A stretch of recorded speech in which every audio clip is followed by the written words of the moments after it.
Bom dia, igreja! A paz do Senhor. No nosso devocional de hoje, nós vamos entender até onde a igreja pode se posicionar na vida do fiel. É um tema polêmico, misterioso, mas que traz um grande diferencial e um pulo do gato para nossas vidas. Será que o líder, ele pode todos os dias se meter em nossas escolhas? Será que a liderança da igreja ela pode, de fato, todos os dias falar e fazer e agir de acordo com as nossas escolhas? Hoje nós vamos entender de acordo à luz das Escrituras. Qual é o posicionamento da igreja? Quais são os limites e a liberdade cristã? Deus nos chama ao livre-arbítrio. Nós temos o livre-arbítrio. E junto com esse livre-arbítrio, nós também temos as coisas boas e não tão boas das nossas escolhas. Por isso que Deus instituiu líderes, para nos orientar e nos direcionar. E nos ajudar a tomarmos nossas decisões diárias e assim conseguir seguir uma vida de acordo com as Escrituras, né? Limite do posicionamento da igreja. A igreja ela tem autoridade espiritual e pastoral, mas não domínio pessoal sobre a vida do fiel. Ela pode orientar, ensinar, aconselhar, exortar com base na palavra, mas não pode controlar decisões individuais que dizem respeito à liberdade cristã. Base bíblica: obedecei os vossos líderes, obedecei os vossos guias e sede submissos para com eles, pois velam por vossas almas como quem presta contas. Hebreus 13:17. Isso mostra que o líder espiritual cuida da alma, mas não possui a alma. A alma é de Deus, é de Cristo Jesus. Como igreja, Jesus nos comprou por um sangue, e foi o sangue dele. O que a igreja deve fazer? Ensinar a vontade de Deus, 2 Timóteo 4:2, aconselhar com amor e sabedoria, Gálatas 6, versículo 1 e 2, disciplinar com justiça quando houver pecado público, Mateus 18:15-17, promover comunhão e crescimento espiritual, mas não dependência emocional. O que a igreja não deve fazer? Controlar escolhas pessoais, como com quem casar, onde trabalhar. São escolhas que são pessoais, mas não me impede de pedir conselho, ajuda, orientação. Não quer dizer porque a igreja não tenha essa liberdade que nós, como servos de Cristo, né, não vamos pedir conselho e ajuda dos irmãos mais experientes, né, que vão buscar na palavra ajuda para nos orientar. Porque é aquilo, se eu sou uma nova convertida e vivo das Escrituras, não adianta. Eu vou ter que buscar conhecimento na palavra. Ele não pode manipular a fé com medo ou culpa, substituir o Espírito Santo na vida do fiel, nunca. O Espírito Santo é quem nos move, é quem nos guia. Nossa liderança não pode, de forma nenhuma, colocar no lugar do Espírito Santo a vontade que não é do Espírito Santo. Como está escrito lá em 2 Coríntios 3:17, ora, o Senhor é o Espírito, e onde está o Espírito do Senhor, aí a liberdade. Somos chamados para a liberdade em Cristo Jesus. E essa liberdade não dá lugar à libertinagem. Vamos deixar assim bem explícito, bem especificado. Muitos confundem liberdade com libertinagem. E Cristo Jesus, ele não nos chamou para isso. Ele nos chamou para uma liberdade diferenciada. Uma liberdade ao qual ele mesmo é o cabeça. É como eu disse uma vez sobre o livre-arbítrio. Vou voltar a tocar nesse ponto porque é um ponto muito importante para nossas vidas. O livre-arbítrio a gente interpreta de uma forma, mas ele, na sua raiz, na sua essência, ele quer dizer uma outra situação. Por quê? A gente acha que livre-arbítrio é eu ser livre para ter as minhas escolhas e fazer a minha vontade a torto e direito. Mas, como diz meu irmão e amigo Marco Aurélio Vaz, essa liberdade, quando a gente se converte, passa a ser a liberdade de Cristo Jesus. Entende? São coisas diferentes. Porque a gente quer liberdade para o quê? Para cometer nossos atos e nossos erros deliberadamente, sem ter preocupação nenhuma. E com Cristo Jesus não funciona desse jeito. Quando estamos em Cristo, a liberdade ela é espiritual.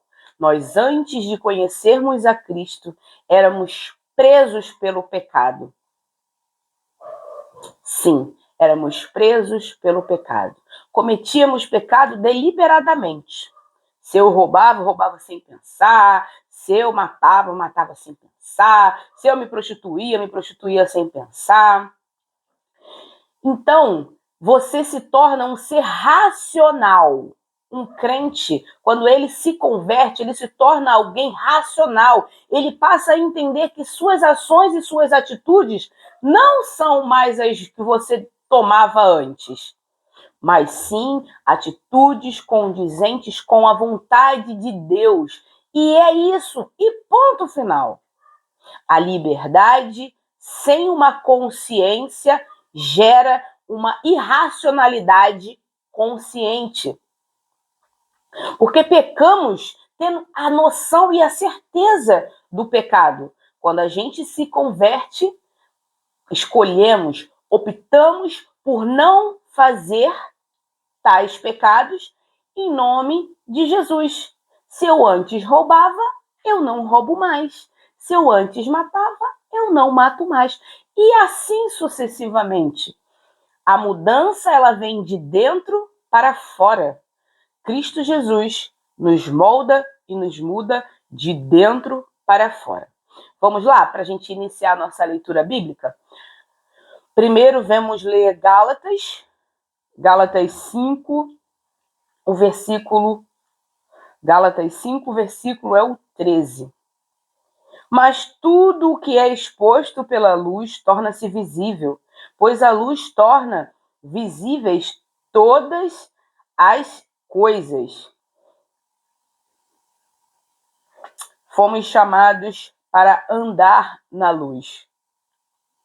E essa luz não é a luz da minha... é a luz do Espírito Santo de Deus. O Espírito Santo passa a nos guiar, passa a nos mostrar a direção, passa a nos mostrar o caminho. Por isso, temos que ter irmãos de confiança para nos ajudar, tanto em conselhos, em correções, em ajuda em oração, para que possamos viver essa liberdade. A liberdade ao qual nós fomos chamados. Chamados por quem? Por Cristo Jesus. Se você se torna servo e discípulo de Cristo, você é chamado para a liberdade, retirado daquele meio do pecado e posto sobre um altar exclusivo de Deus. Nossas vidas, muitas das vezes, são vazias e sem sentido. Buscamos nos agradar de coisas, mas não buscamos, como é que eu posso dizer, agradar ao nosso Deus. Cristo Jesus nos chama para a liberdade justamente por isso. A liberdade ela é dada por Ele, foi comprada, a igreja foi comprada por um sangue. Então a gente não pode dar o lugar que é de Deus para o homem. Muitas igrejas atuais estão dando a posição que é de Cristo Jesus para o homem. A posição de Cristo é como o cabeça da igreja. Não como um astro secundário que eu utilizo só para me dar bênção. Ao qual eu olho para ele, Senhor, olha, hoje eu estou precisando disso e disso e disso. Se o Senhor não me der, eu vou ficar chateada, eu vou ficar triste. Somos cristãos mimados. Estamos nos posicionando como cristãos mimados. Como se Jesus fosse um garçom que estivesse ali com a toalhinha, disposto a servir. Que queres hoje, servo meu? Imagino Jesus assim, que queres hoje, servo meu? E eu olhando para Jesus, você sabe o que eu quero, né? Você sabe que eu quero aquele carro, você sabe que eu quero aquela... Tem uma coisa para te dizer, meu irmão. Eu botar meu cabelinho para trás.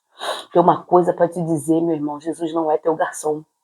Jesus não é o seu garçom.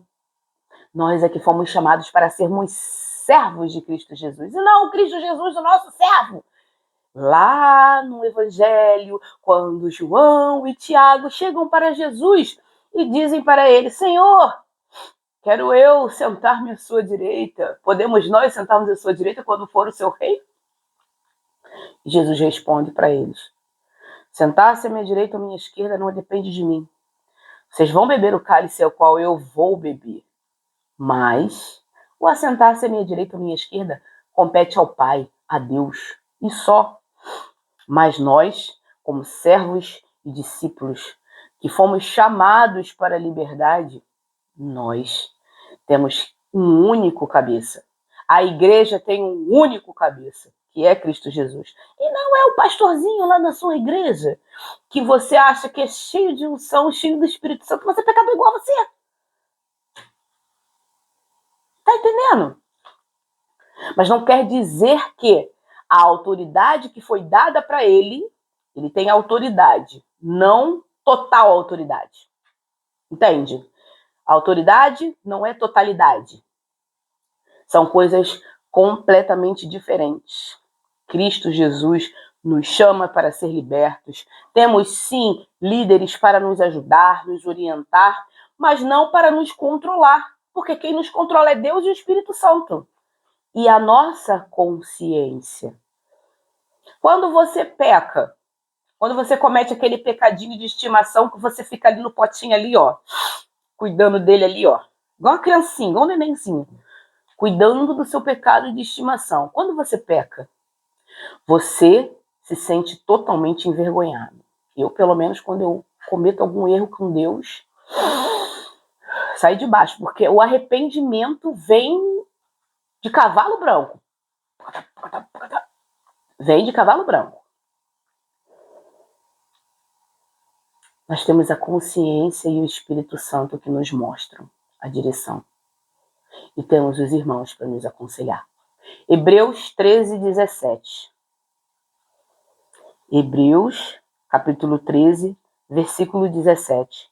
Obedeçam aos seus líderes e submetam-se à autoridade deles.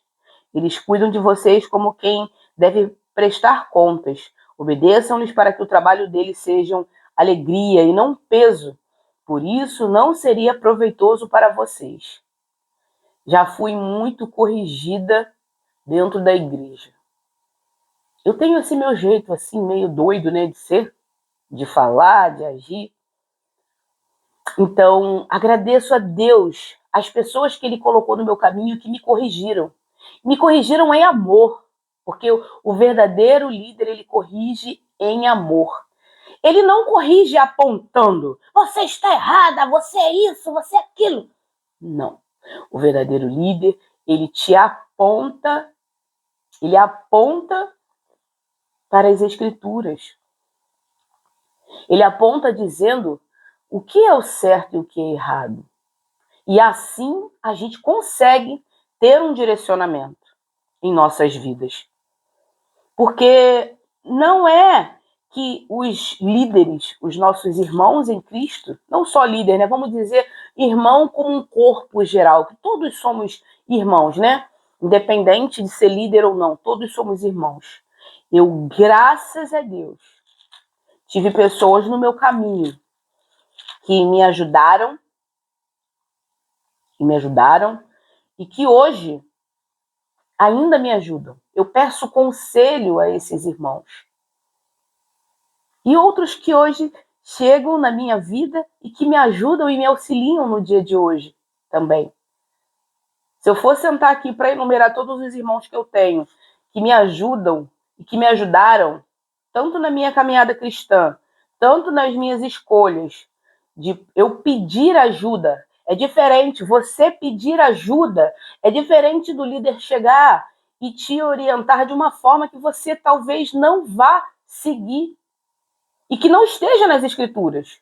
Como eu vejo muito líder em púlpito fazendo você ter uma vida errada, levando a igreja para o inferno. Não está levando a igreja para a salvação. Tem uma imagem que uma vez eu vi num dessas redes sociais, né? Que uma amiga postou, que diz o seguinte: é uma igreja e as pessoas entrando na igreja. Porém, as pessoas entram na igreja, mas lá no final da igreja tem um precipício, aonde está levando muitos cristãos ao inferno. Que tristeza ver uma imagem ao qual a igreja foi escolhida por Deus, né, para direcionar as pessoas para Cristo, para Ele mesmo, para Deus, e ver que muitos líderes estão levando os seus fiéis para o precipício, para o inferno. Líder, presta atenção no que você está fazendo com a sua igreja. Presta atenção, na sua não, a igreja é de Jesus Cristo, ou a igreja que Jesus Cristo colocou em suas mãos, para você ajudar a esses fiéis. Será que realmente você está tomando uma postura de líder, de ajudar? Será que você está sendo orientado pelas escrituras sagradas? Ou será que você está vivendo o oba-oba de, caramba, quanto mais oferta, melhor, né? Quanto mais dízimo, melhor, né? A igreja foi chamada com um propósito: voltar para o seu lar, voltar para o seu mestre, Cristo Jesus. Será que estamos caminhando para Cristo Jesus? Ou será que estamos caminhando para o inferno? Essa é uma batalha que nós devemos buscar. Por isso é que eu sempre digo e repito: leiam as escrituras sagradas. Só aqui você vai ter o conhecimento. E tendo o conhecimento, você vai ter o discernimento. E tendo o discernimento, você vai ter outras atitudes. E tendo outras atitudes, Jesus te ajuda. E é isso que ele quer. Jesus quer te ajudar, te orientar, te encaminhar. Por isso ele coloca pessoas no seu caminho para te ajudar e corrigir a sua rota. Peça a Deus que ele encaminhe irmãos para te ajudar em oração, em correção, em ensino. Busque ensinamento da palavra. Temos escolas da Bíblia espalhadas no Rio de Janeiro, no Brasil, no mundo inteiro. Busque a escola da Bíblia. Busque estudar as escrituras sagradas, para assim você não ir de arrasta para baixo. Porque de arrasta para cima, a gente já está buscando. Mas de arrasta para baixo, não dá não, meu irmão. Não dá não. Vamos buscar consciência emocional, consciência que somente as escrituras têm para nos dar. Não adianta você dizer que é crente e não buscar as escrituras sagradas, não buscar correção, ensino. Busque um líder que vai te levar para as escrituras sagradas, que te corrige nas escrituras, que te aponta o evangelho de Cristo Jesus, que te aponta as atitudes de Cristo Jesus. É esse tipo de líder que você deve buscar, porque ele está buscando ir, ó, de arrasta para cima, não de arrasta para baixo. Romanos 14, versículo 4. Quem é você para julgar o servo alheio? É para o seu Senhor que ele está em pé ou cai. E ficará em pé, pois o Senhor é capaz de sustentar. Por mais que a gente venha a cair por conselhos errados, Devemos buscar nas Escrituras um conselho do Senhor, não somente conselhos de homens. O homem, ele é falho, ele cai. Eu sou falha, eu caio, eu peco. O tempo inteiro eu tenho que estar examinando as Escrituras, porque se eu olhar para o lado assim, um pouquinho assim, quem vai de arrasta para baixo sou eu. Vou até beber uma água, porque são verdades que fica aqui, ó, são difíceis de serem digeridas. Senão quem vai de arrasta para baixo sou eu. Então eu tenho que estar em conformidade, sempre buscando as Escrituras para me corrigir e buscando orientação de quem tem experiência com as Escrituras para me corrigir também. Deus não colocou os irmãos uns com os outros à toa. Estamos uns com os outros porque o Senhor entende que é melhor estarmos em unidade e um ajudando o outro, não como pesar, mas como uma forma de ajuda. Aqui, quando Paulo fala, no versículo 4, quem é você para julgar o servo alheio? Se eu contei um pecado meu para você, a sua obrigação como irmão, como membro, como servo, como discípulo, é me orientar, me ajudar a sair do pecado. Não a me jogar cada vez mais, a ficar olhando, irmãzinha, tá pecando, né? Caraca, pecadora, ficar me julgando.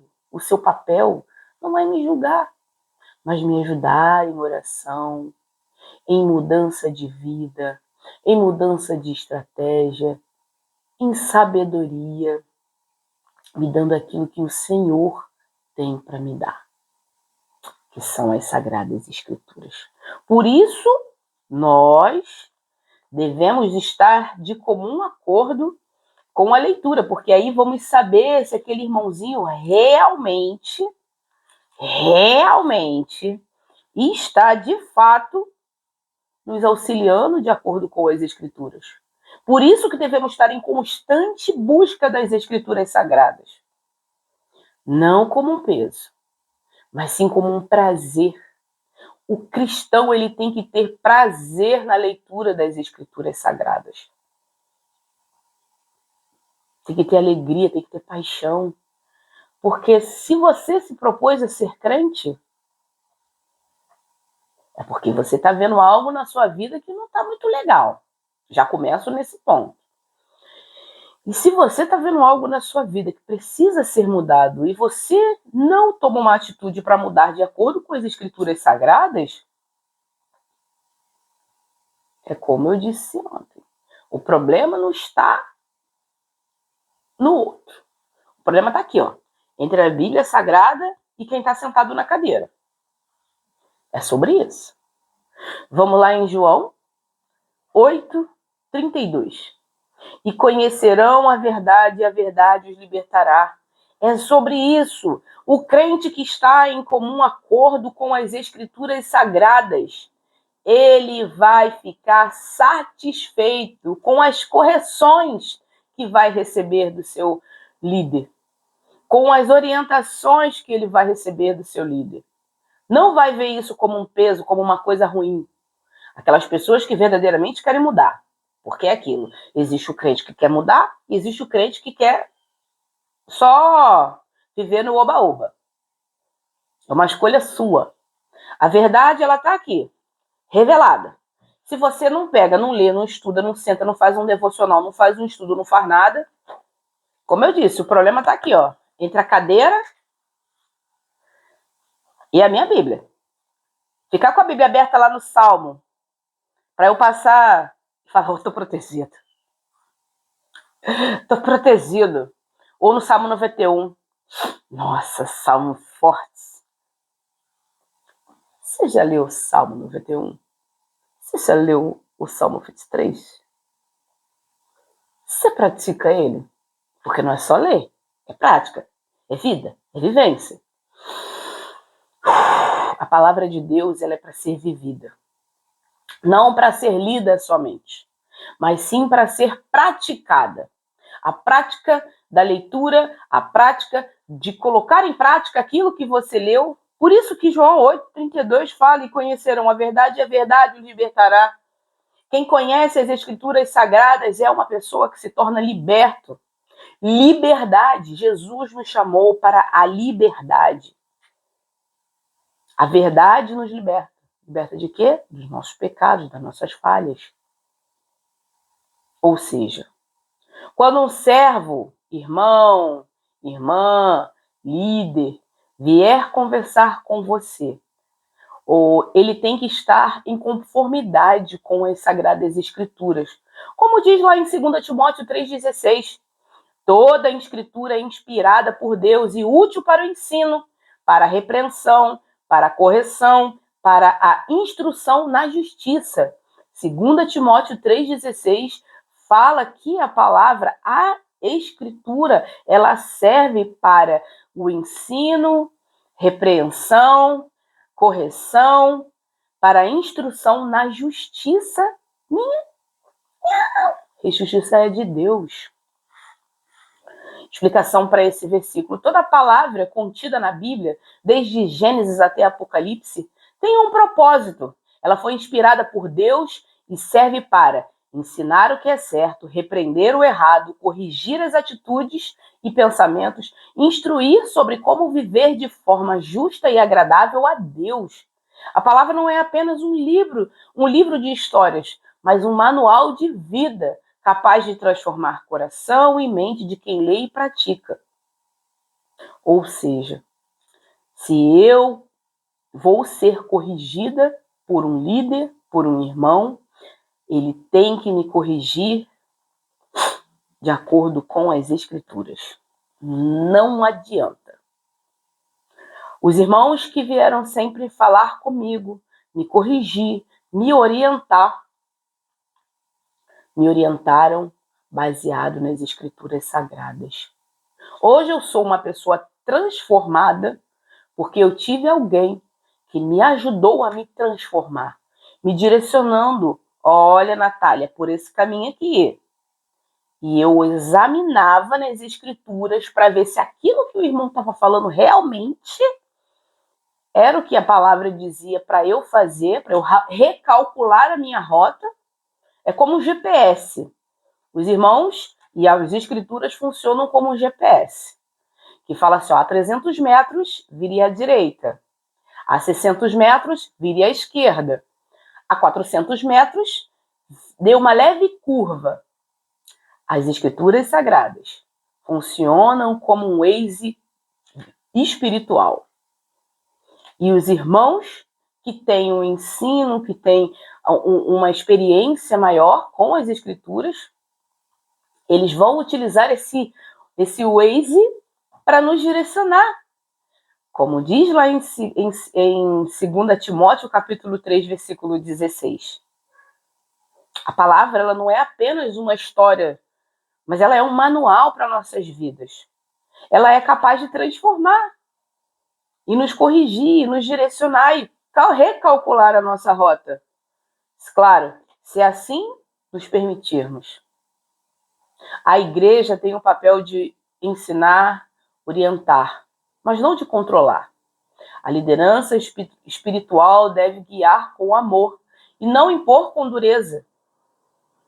Cada membro precisa discernir entre autoridade e manipulação.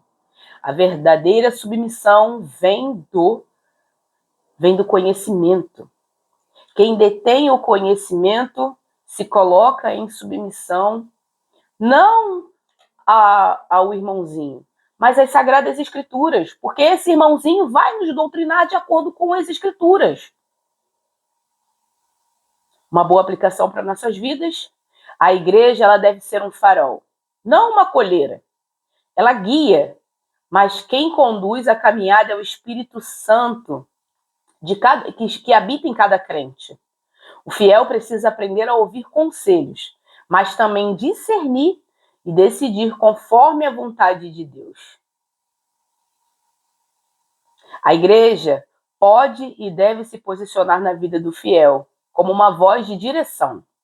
Cuidado, mas nunca como substituto da consciência e nem do Espírito Santo.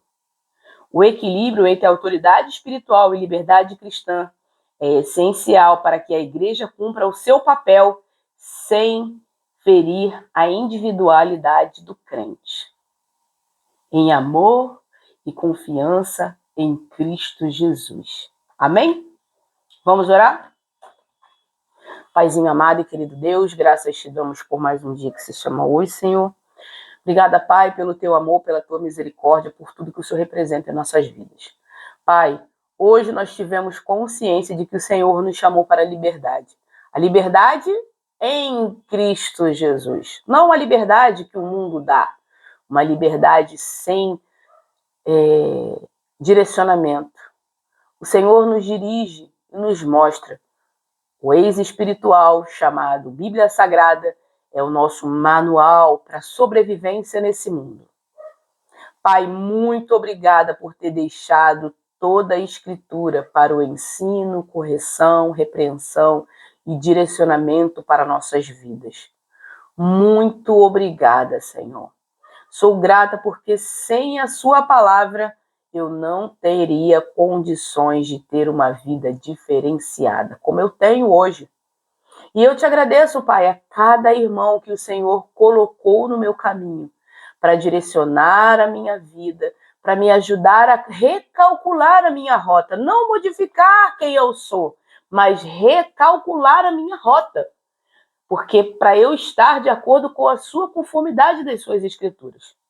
Sou grata, Pai, pela vida de cada irmão que o Senhor colocou e que o Senhor coloca ainda na minha vida. Obrigada, Senhor, pela igreja que se reúne em Santíssimo, por cada irmão que se reúne nessa igreja e por cada irmão, Pai, no Rio de Janeiro, no Brasil e no mundo. Tome-os cada um em suas mãos, Senhor. A igreja do nosso Senhor Jesus Cristo, ela permanece viva, inteira, intacta, e foi estabelecida pelo Senhor lá em Atos capítulo 2, aonde foi fundada a igreja primitiva, aonde começou o evangelho a ser pregado a toda criatura. Muito obrigada, Senhor, por ter dado Cristo Jesus para morrer em nosso lugar.